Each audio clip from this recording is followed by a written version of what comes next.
የአዲስ አበባ ጅቦች መረጃ መስጠት፣ መተቸት እንዲሁም ዋናው አጀንዳችን በሆነው የአማራ ህልውና ትግል ላይ ያሉ የውስጥና የውጭ ሳንካዎችን እየመዘዝን እንዲታረሙና የአማራ ህዝብ ጥያቄዎች ምላሽ እንዲያገኙ የምናደርገው ተጋድሎ በየመክሊታችን እንደቀጠለ ነው።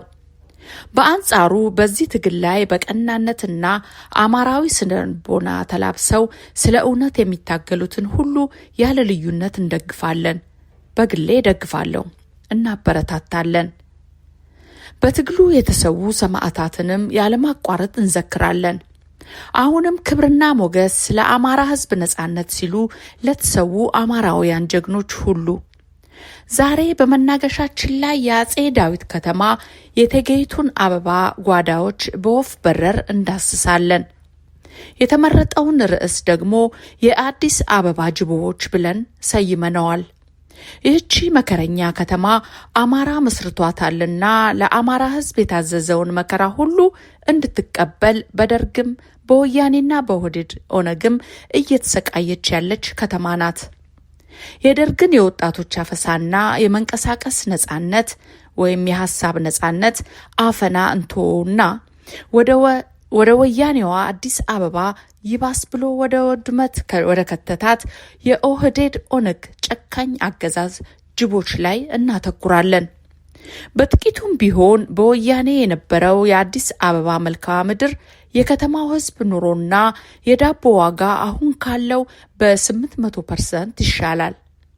በደርግ ዘመን 10 ሳንቲም የነበረው ባለ 125 ግራም ዳቦ በወያኔ ጊዜ ወደ 91 ግራም እንዲቀንስ ተደርጎ እስከ 1 ብር ድረስ ይሸጥ ነበር። የበለጸገው ኦህዴድ ሲመጣ ደግሞ 75 ግራም ዳቦ በ10 ብር እየተሸጠ ይገኛል። እሱም ገንዘብ ከተገኘና ዳቦ አምራቾች ዱቄት ማግኘት ከቻሉ ብቻ የሚገኝ መና ከሆነ ዓመታት አለፉ። ዛሬ ላይ የኦሮሞማ 10 ብር የኔ ቢጤ እንኳን ቢሰጠው አይቀበልም። ምክንያቱም ካዳነች አበቤ ደንብ ማስከበር የአዲስ አበባ ሰው ምቀኞች ይላቸዋል። ተደብቆ መለመንና 10 ብር ሲቀበሉ መገኘት ያስደበድባል፣ ያሳስራልና ወያኔ በአዲስ አበባ ህዝብ ላይ ከፍተኛውን የጭካኔ በትር ማሳረፍ የጀመረችው የ1997 ዓመተ ምህረት ምርጫን ተከትሎ በቅንጅት የበላይነት በዝረራ ከተሸነፈች በኋላ ነው። ከዛ በፊት በነበሩት ዓመታት ያዝ ለቀቅ እያደረገች በግለሰብ ደረጃ ነጥሎ የማጥቃት ስራዋን ስትከውን ኦህዴድ ብአዴንና ደህዴን የሚባሉ ኮርቻዎችን በየአካባቢው በመላክ እየመረጠች ታጠቃ ነበር። የ1997 ምርጫ ውጤት ከታየ በኋላ ሚያዝያ 29 ቀን የደገፈን ከተሜ በማግስቱ ሚያዝያ 30 ከዳን የሚል ከፍተኛ ቁጭት አድሮባት ከተሜው ላይ የማያቋርጥ የኑሮ ጫና እንዲፈጠር ተወስኖ ካድሬው ከፌዴራል እስከ ጎጥ ተሰማርቶ መረጃ ሰበሰበ።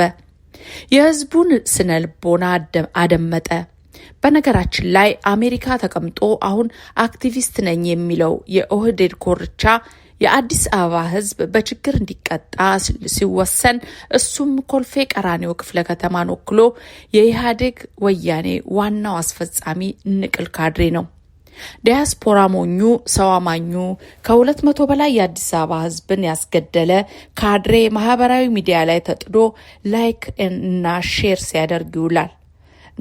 ነገር እያነሳው እንጂ ትኩረታችን ለአማራውም ለሌላው ኢትዮጵያዊም መራብ፣ መሰደድና መፈናቀል አለፍ ሲልም በተስፋ መቁረጥ ራሱን እስከ ማጥፋት ያደረሱ የባለጊዜ ጅቦችን ዘረፋ በማንኪያ ቀንጭበን ለማሳየትና የከተማው ህዝብ ራሱን ለማይቀይረው የነጻነት ፍልሚያ እንዲዘጋጅ ማበረታት ነው።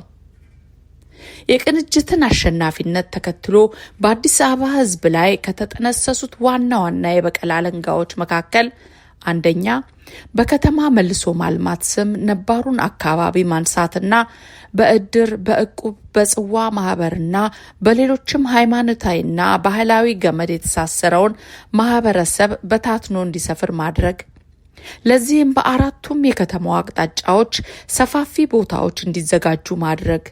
ሁለተኛ በየአካባቢው እንደየአቅሙ ነጭ ቀይና ማኛ ጤፍ እያማረጠ የሚበላውን ከተሜ በኑሮ መቅጣት ስላለበትና በቅንጅት ያሳየውን ድጋፍ ዳግም እንዳይተገብር ከአርሶ አደር የሚቀርበውን ሰብል መንግስት ገዝቶ ነጋዴው ለከተሜው እንዲያቀርብ በተዘረጋው ሰንሰለት ከ450 እስከ 500 ብር ይሸጥ የነበረው የጤፍ ምርት ዝቅተኛ መነሻው የቀይ ጤፍ ከ950 እስከ 1200 ብር እንዲሆንና በ850 ይሸጥ የነበረው የስኳር ምርት የስኳር ኮርፖሬሽን የሚባል የመዝረፊያ ድርጅት ተቋቁሞ ስኳርን በኪሎ 12 ብር ለነጋዴ እንዲያከፋፍል ማድረግ። ሶስተኛ፣ በአዲስ አበባ ከተማ የነፍጠኛው ኃይል በተለይም የሸዋ ነፍጠኛ የሚበዙባቸው አካባቢዎች ተለይተው በብሎክ ልማት ብሎክ ዴቨሎፕመንት ይህቺ ስትገለበጥ ኮሪደር ልማት መሆኗ ነው። ቅድሚያ ተሰጥቷቸው እንዲነሱና የያዙት ሰፋፊ ይዞታ በሊዝ እንዲሸጥ ራሳችን እናልማ እንዳይሉ ደግሞ የህንፃ ከፍታውን መጨመርና የተወሳሰበ ሃይ ራይዝስ ኤንድ ኮምፕሌክስ ዲዛይን በማዘጋጀት ማፈናቀል። አራተኛ፣ ለማስተማሪያ እንዲሆኑ በከተማ ውስጥ ያሉ ከቅንጅት ጋር ግንኙነት ያላቸውን ግለሰቦች፣ ባለሀብቶች፣ ምሁራን፣ የመንግስት ሰራተኞችና የሃይማኖት ሰዎች በመለየት ዝም ማሰኘት ወይንም በአደባባይ ተጸጽተናል እንዲሉ ማድረግ የሚሉት ተተግብረዋል። የመንግስት ሰራተኛው ተረጋግቶ ስራውን እንዳይሰራ ቢፒአር ቢዝነስ ፕሮሰስ ሪኢንጂነሪንግ እና ቢኤስሲ ባላንስድ ስኮር ካርድ የሚባሉ የ19ኛው ክፍለ ዘመን የኢንዱስትሪ ስራ ማሳለጫ ዘዴዎችን ወደ ቢሮክራሲው በማስገባት በየቀኑ፣ በየሳምንቱ፣ በየወሩና በየ3 ወሩ የስብዕና ግምገማ እንዲፈጸም ከማድረጉም በላይ ግንባር ቀደም ሰራተኛ 1 ለ5 ወዘተ የሚባሉ የአብዮታዊ ዲሞክራሲ መጫኛዎች እንዲታሰር ተደረገ። በሁሉም አቅጣጫ ከኛ ፈቃድ ውጪ ፀሐይ ማትወጣም ያሉት የኢህአዴግ ወንጀለኞች ሀገሪቷን የሚችሉትን ያህል ዘርፈውና አጎሳቁለው ተረጋግተው ለመብላት ሳይችሉ ክፋትን፣ መለያየትን፣ ክህደትን፣ ሌብነትንና ጭካኔን ግተው ያሳደጉት የኦነግ ካድሬ ሳድግ ህወሓትን እመስላለሁ ለሚለው ሰው በላ ስብስብ ሁሉንም ለማስረከብ የግድ ሆኖባቸዋል። ስለ ዘረፋ ሲነሳ ህወሓት ከ1 ብር ላይ 95 ሳንቲም ወስዶ ቀሪዋን ሊተውልህ ይችላል። አሁን ያሉት ጅቦች ግን 1 ብር ቢያገኙብህ 3 አድርገው ብለው ተጨማሪ ብድር ተበድረ ትሰጣለህ። ካልሆነም ህይወትን ይነጥቁና አስከሬንህን ለመረከብ ቤተሰብ 1 ሚሊዮን ይከፍላል።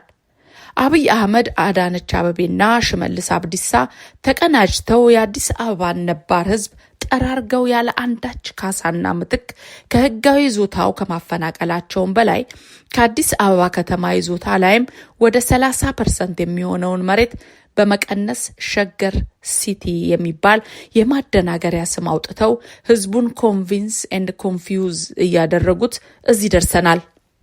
የአዲስ አበባ ህዝብ ነባር ሰፈሮቹ ፈርሰው ብትንትኑ እንዲወጣ ሲደረግ ተማሪዎች፣ አረጋውያን፣ የቤተ ክርስቲያንና የመስጂድ አገልጋዮች፣ ጉሊት ቸርችረው ለህፃናት ዳቦ የሚያጎርሱ ወላጆች ተፈናቅለው የት እንዳሉ አይታወቅም።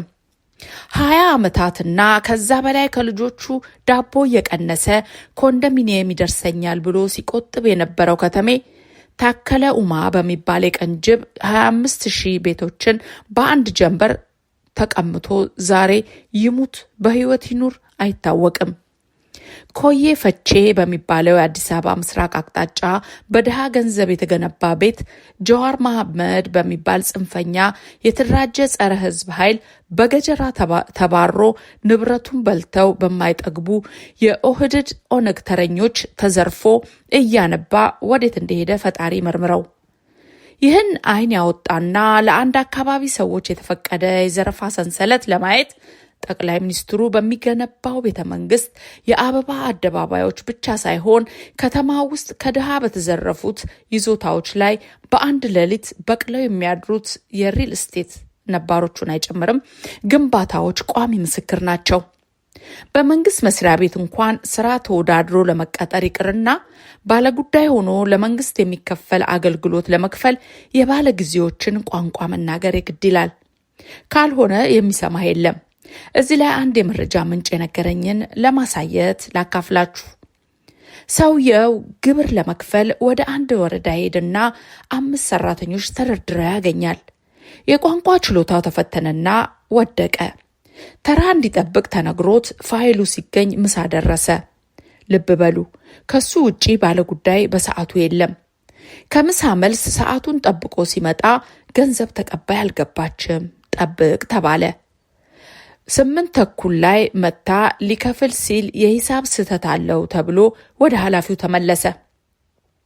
ኃላፊው ከሰዓት ስብሰባ ገባ ተባለና በይደር ትቶ ሄደ። በማግስቱ ኃላፊውም የሉም። እንዲህ እያሉ 2 ሳምንታት አለፉ። በመጨረሻም ጊዜው አለፈ ተባለና ከነቅጣቱ ከፈለ። ሌላው በራይድ ሾፌርነት የሚሰራ አንድ ወዳጄ 30 ብር መግቢያ ከፍሎ ሰው አውርዶ ለመውጣት አየር መንገድ ይገባና ሽንት ይዞት መኪናውን አቁሞ ወደ መጸዳጃ ቤት ደርሶ ሲመለስ 150 ብር ቅጣት ተቀጣ። ለምን ብሎ ሲጠይቅ የከፈልከው ሰው ለማውረድ ብቻ ነው። ከተከራከርኩ ቅጣቱ እጥፍ እየሆነ 1500 ብር ይደርሳልና ከፍዬ ወጣው ሲል በሀገሩ ያለውን ዓይን ያወጣ ዘረፋ አካፍሎኛል። ኦህዴድ ኦነግ ይህን የሚያደርገው ሆን ብሎ እንደሆነ ህዝቡ ተረድቶታል። ድሃው በኑሮ ውድነት ሲማረር የሚበላው ሲያጣ ቤቱን በአስቸኳይ አፍርሰው በአንድ ቀን ድሃ ሲያደርጉትና የሚከራይበት ገንዘብ ሲያጣ ወይ እኛ የምንለውን ይፈጽማል፣ ካልሆነም ከተማውን ለቆ ይሰደዳል ተብሎ በጨፌው የተወሰነ መንግስት መር አጀንዳ ነው። ዛሬ በካሳንቺስ፣ በፒያሳ፣ በአዋሬ፣ በገነት ሆቴል፣ በቡልጋሪያ አካባቢ፣ በሜክሲኮ እና በሌሎችም ነባር ሰፈሮች ላይ የሚከናወኑ ብልጭልጭ ግንባታዎች ለከተማው ጥቅም ሳይሆን ለእነ አብይ አህመድ የሀገር ግንባታ ቅድመ ሁኔታ የማመቻቸት ተግባር አካል ሆኖ መታየት ይኖርበታል። ዛሬ በየትኛውም የአዲስ አበባ ክፍል አንድ ባለጊዜ መጥቶ ይህን እፈልጋለሁ ካለ ሻንጣህን ይዘህ መውጣት ግዴታ ነው። ካንገራገርክ በባለስልጣናት የሚመራው ኮሬ ነገኛ በጠራራ ፀሐይ ወስዶ ያርድሃል። የሚገርመው ቀን የብልጽግና ጅቦች ከወረዳ እስከ ፓርላማ ከግሮሰሪ እስከ ባለ 5 ኮከብ ሆቴል ሲበሉ ሲጠጡ ሲያበሉና ሲያበላሉ ይውሉና ገና ከምሽቱ 12 ሰዓት ሲሆን የኮሪደር ልማት የሚባለው ላይ ተክተልትለው የሚሰፍሩት ጅቦች ከየት ነው የሚመጡት? ድሮ እንጦጦ አካባቢ ጅብ ጮኸ ተብለን ድምፅ ለመስማት ከእንቅልፋችን ተቀስቅሰን ነበር የምናዳምጠው። ዘንድሮ የአብይ ፓርላማ ሲሰደብና በእንቅልፍ ልቡ እጁን ሲያወጣ ውሎ ወደ ውስኪው ሲጣደፍ ከተማው በጫካ ጅቦች ይወረራል። ደግነቱ በየተራ መውጣታቸው በጀን እንጂ ሁሉም ጅቦች አንድ ላይ ቢወጡ አዲስ አበቤ ታሪክ ሆነ ትቀር ነበር። እረ አጨብጭብ አለ ሰውየው። አዲስ አበባ አሁን የቀራት መጠሪያ ፊደሎች ብቻ ናቸው። ነባር ሰፈሮች፣ ባህሎች፣ የታሪክ ቦታዎች፣ ልዩ ቅርሶች ወድመዋል። የተረፉት የትርክት ቅየራ እየተሰራባቸው ነው። ህዝቡ በመፈናቀሉ የሚያስቀድስና የሚያቆርብ ክርስቲያን የጠፋባቸው የኢትዮጵያ ኦርቶዶክስ አብያተ ክርስቲያናት ቁጥር በየጊዜው እየጨመረ ነው። ከ20 በላይ መስጅዶች ፈርሰው አልተሰሩም። ከመሃል ከተማ የተፈናቀለው ከ2 ሚሊዮን በላይ ህዝብ የት እንደገባ አይታወቅም። ዛሬ በአዲስ አበባ ድሃ ለምኖ ቀርቶ የመንግስት ሰራተኛው እንኳን ሆቴል ውስጥ ከባለጊዜዎቹ ተርፎ የተመለሰ ምግብ ገዝቶ የተራቡ ልጆቹን ነፍስ ማቆየት ወንጀል ሆኖ በአዋጅ ተከልክሏል። ይህን በናዚ በአይሁዳውያን ላይ የተፈጸመን የዘር ማጥፋት ተግባር እስከ መቼ ሊሸከመው እንደሚችል የሚያውቀው በሰቆቃ ውስጥ ያለው የአዱ ገነት ልጅ ብቻ ነው። ለማስታወስ ያህል ብቻ የአዲስ አበባ ወጣት ወደ ሰሜን ምስራቅና ሰሜን ምዕራብ ፊትን ዘወር አድርግና በቀንም በምሽትም ከሰፈረብህ የጅብ መንጋ ተላቀህ ነፃነትን አውጅ እንላለን። አበቃው። ከአዳባይ ጥር 28 2018 ዓመተ ምህረት